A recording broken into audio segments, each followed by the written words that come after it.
Je salue Aurore Berger qui est avec nous ce soir. Bonsoir. Bonsoir. Député La République En Marche des Yvelines, porte-parole de La République En Marche. Adrien Quatennens est là aussi. Bonsoir. Député La France Insoumise du Nord. Thierry Arnaud, éditorialiste politique, est avec nous. Bonsoir Thierry. Bonsoir Boris. Et Serge Raffi, éditorialiste politique à l'Obs, auteur de ce livre Les mains du Tché aux éditions du Seuil. Ça sort après-demain. Absolument. J'aimerais qu'on regarde ensemble la une de Libération. Qui sort demain. Alors souvent, hein, Libération a la dent un peu dure et trouve la bonne formule pour résumer la situation politique. Vous allez voir ce titre de Libé demain, le gag du Lyonnais. Avec cette photo, et c'est vrai amusante, hein, de Gérard Collomb qui éclate de rire. Aurore Berger, ça ressemble à un gag. On est obligé de vous le dire. Je ne vois pas en quoi ça ressemble à un gag, en fait. Ça ressemble à un ministre de l'Intérieur qui a pris une décision, qui est celle d'être 100% candidat à Lyon. Et il a dit de manière régulière, déjà il a démontré de manière régulière son attachement à Lyon. Je pense que tout le monde le connaît et que c'était quand même un secret de polichinelle que Gérard Collomb voudrait à nouveau être candidat à Lyon. Mais il a toujours dit qu'à partir du moment où il serait candidat, il ne serait plus que candidat. Et c'est ce qu'il fait aujourd'hui en permettant cette clarté-là. Il est candidat très tôt. En fait, si vous voulez, il a donné une interview dans laquelle il a dit ses intentions d'être à nouveau candidat à la mairie de Lyon. Ça a suscité une polémique du grande ampleur. Moi, ce que je retiens dans l'interview du Figaro, dont on a commenté que quelques bribes, c'est justement ce qu'il dit là-dessus. C'est à partir du moment où ça génère une polémique, à partir du moment où ça peut entraver l'action du ministre de l'Intérieur et gêner l'action du président de la République, alors il vaut mieux mettre en place cette clarté tout de suite et en effet prendre ses dispositions et quitter le ministère de l'Intérieur. Adrien Quatennens, êtes-vous convaincu par les arguments d'Aurore Berger ce soir ? Non, mais je veux lui dire qu'elle est courageuse d'être là ce soir, parce que dans toute la Macronie, on n'a pas, ils sont pas nombreux ce soir à être sur les plateaux de télévision. Elle a le courage d'être parmi vous dans un moment qui est difficile, mais qui est un moment de décomposition. C'est-à-dire que moi, je voudrais pas qu'on déconnecte le cas Collomb de l'ambiance générale qu'il y a, qui est une ambiance de fin de règne. On peut se poser la question véritablement de savoir si on a affaire à un gouvernement ou à un hall de gare ou à une auberge espagnole. C'est au choix. Et moi, si vous voulez, j'arrive pas même à me réjouir de la situation, parce qu'il y a une situation de délitement. Là, en l'occurrence, ministre d'État, ministre de l'Intérieur, premier flic de France, qui décide, comme il le souhaite, de partir déjà avec un départ programmé annoncé.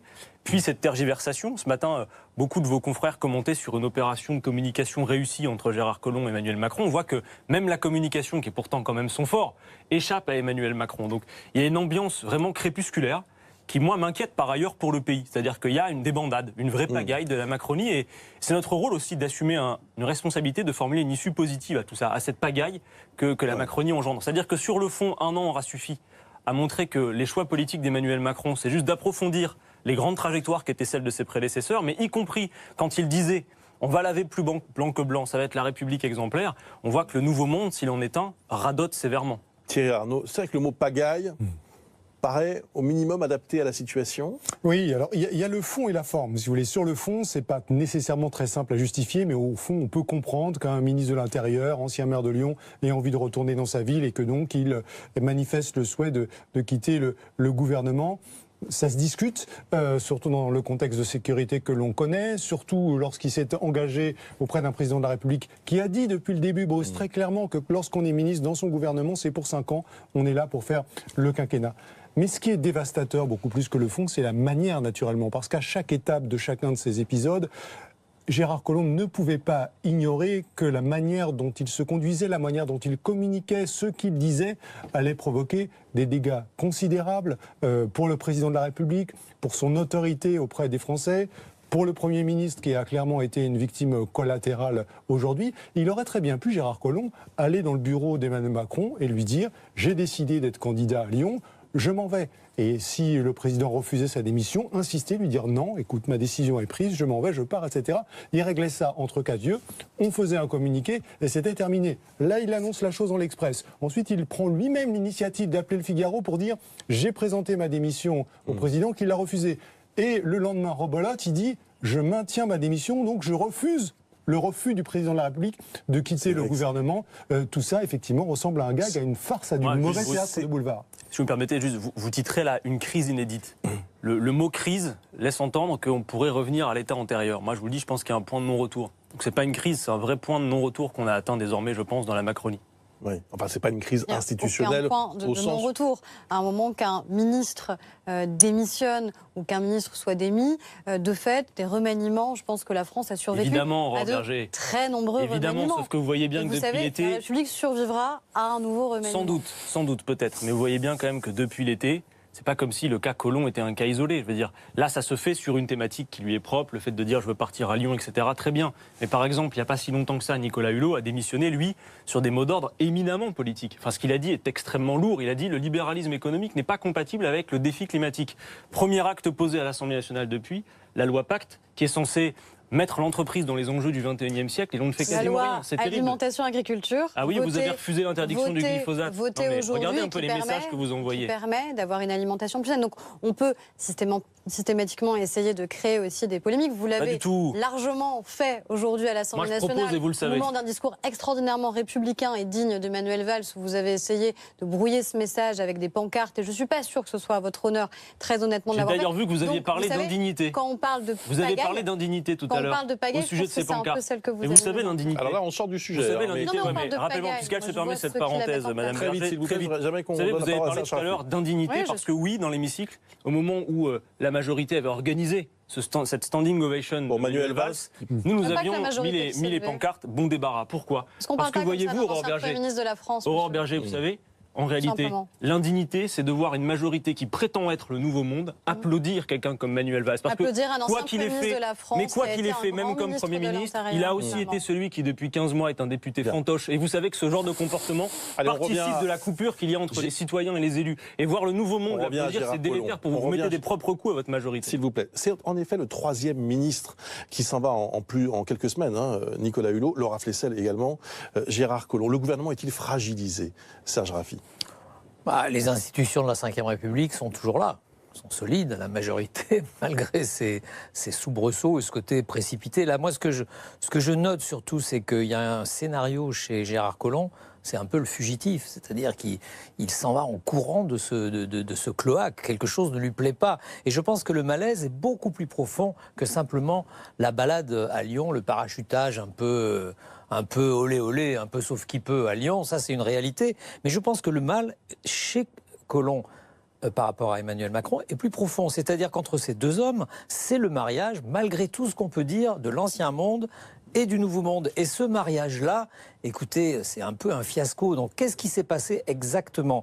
Il y a chez Gérard Collomb une fidélité, une loyauté, mais depuis des mois et des mois, quelque chose s'est brisé chez lui. Alors, politiquement, on peut savoir d'où ça vient. Je pense que quand un ministre de l'Intérieur dit du président de la République qu'il manque un peu d'humilité, ça devient quand même gravissime. On est dans un cas, c'est-à-dire qu'à la limite même, il aurait pratiquement dû organiser un remaniement. Le président de la République aurait dû profiter de cette occasion pour remanier le gouvernement à ce moment-là et non pas se retrouver dans une situation là. Il est dans les cordes. Cette situation pour un homme politique d'être dans les cordes, et ça arrivera à n'importe quel homme politique, dans n'importe quel gouvernement, c'est toujours comme ça. C'est pas nouveau non plus. Hein. Il ne faut pas non plus exagérer. Thierry Arnaud, ce qui est intéressant, c'est qu'il y a des hommes politiques qui se sont fait virer, des ministres qui se sont fait virer pour bien moins que ça. Oui, mais ce qui interroge vraiment beaucoup, Bruce, c'est que Gérard Collomb, c'est pas le perdreau de l'année.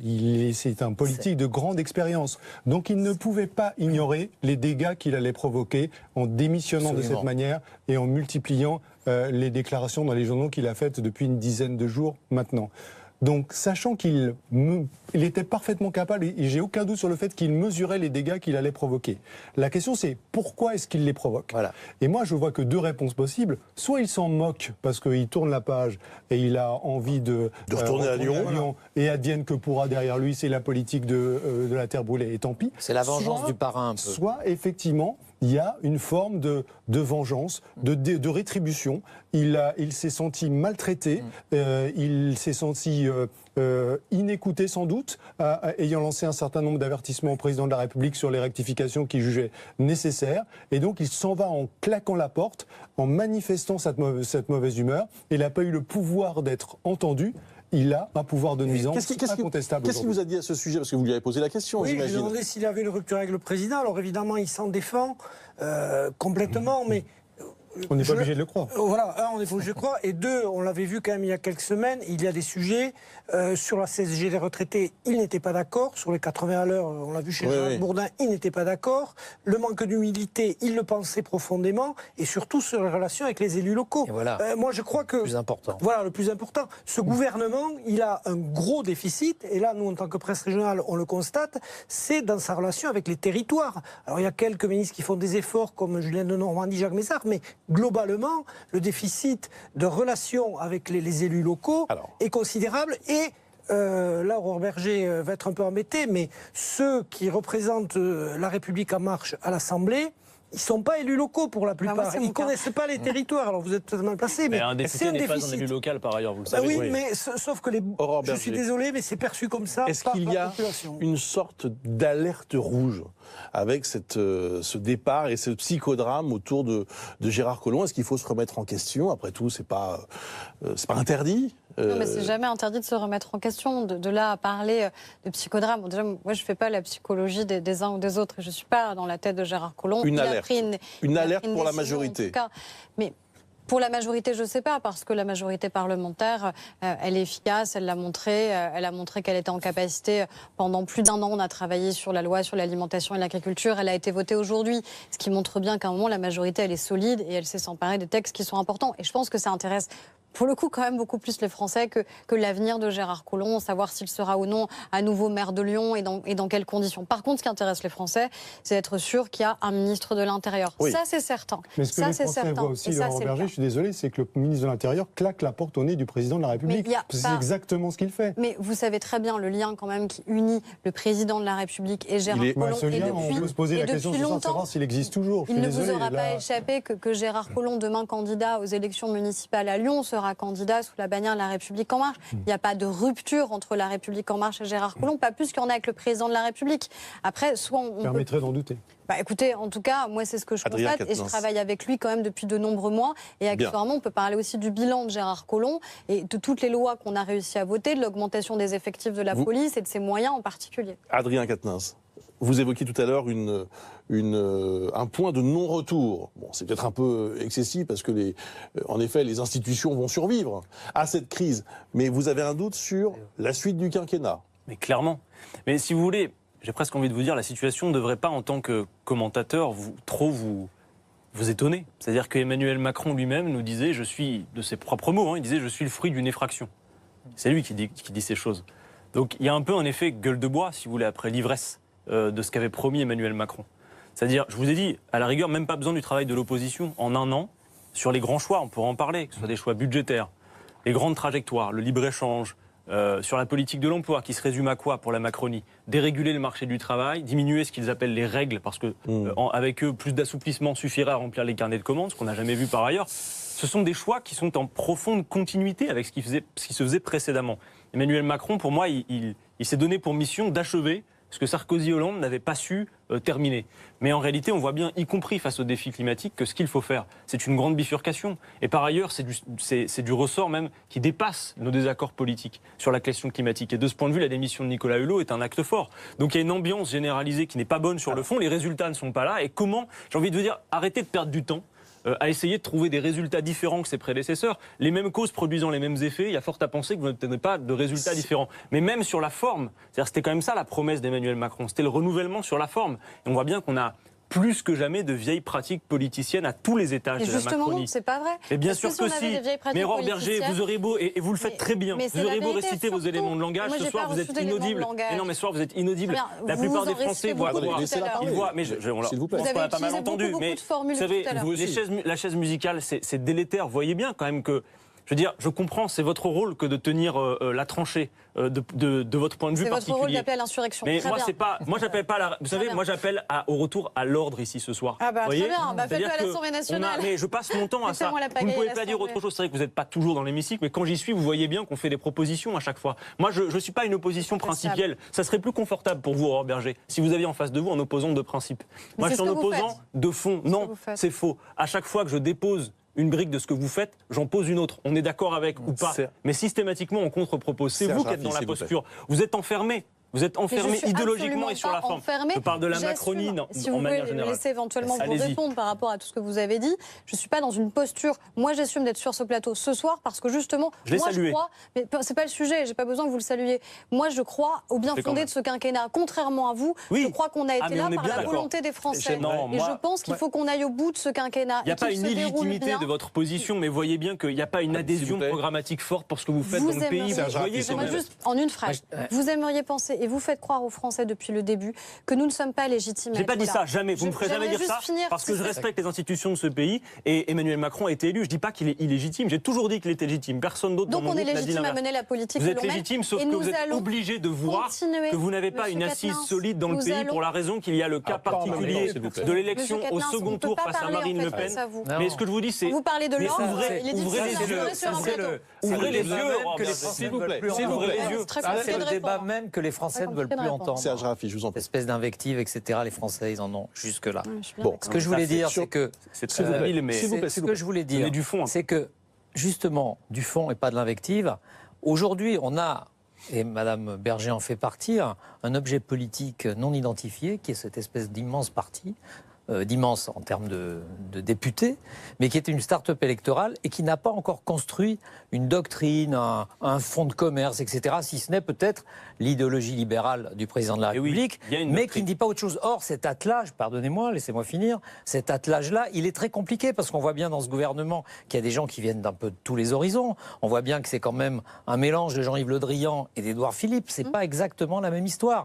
Donc, ce mythe qu'on allait pouvoir essayer de monter un immense parti de l'extrême centre, c'est ce mythe-là qui est en train d'en prendre un sacré coup et qui désespère un peu d'ailleurs même le monde de la politique parce qu'on se dit mais donc oui effectivement et M. Quatennens a raison quand il dit ça peut s'effondrer. Lui je pense qu'il en a envie. Moi j'en ai pas envie du Moi, tout. c'est J'ai pas pas envie que ça l'effondrement que je s'effondre vise. parce que je pense que l'intérêt de la C'est pas France l'effondrement c'est que que je ça vise. tienne S'il vous encore un plaît. peu. Merci beaucoup à tous les cinq. Merci d'avoir participé à ce débat.